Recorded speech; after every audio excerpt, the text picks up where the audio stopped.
a mi canal y le den like. Bueno, amigos, hoy estoy con mi hermana Natalia. Hola mis amiguitos. Hola mis amiguitos. Bueno, amigos, ¿cómo están?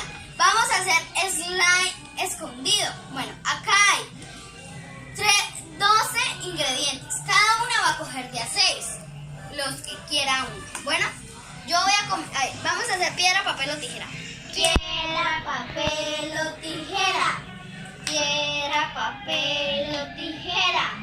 Piedra, papel o tijera. Comienzo yo. Voy a elegir los que... Como esto no lo empaqué yo, lo empacó mi hermano Felipe. Entonces no sé qué habrá. Bueno, voy a escoger este. Pero con el bicho ese. ¿Dónde lo arruinó? Nah. Vuélvalo a comenzar. No tiene que decir No tiene que, o sea, no diga nada. Ya no es con ese coso porque ya es muy difícil. Ya hágalo. Natalia, sí, más abajo. Ahora, mamá.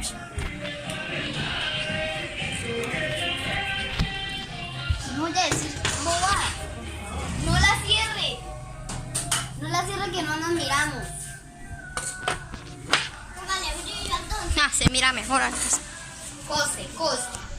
Venga, déjame ver cómo. ¿Qué es ahí, Natalia? Déjame ver. Ah, sí. Natalia, hablé duro, bueno. Pero oye, me quedo con el like, ¿cierto? No. Bueno, sí, ya. Pásame la pintura, Natalia. No comienzo. ¿Dónde está?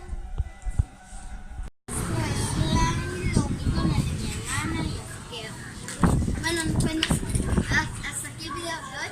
No olviden suscribirse a mi canal en el botoncito de abajo y darle like, no dislike. Bueno, los amo, chao, bye bye.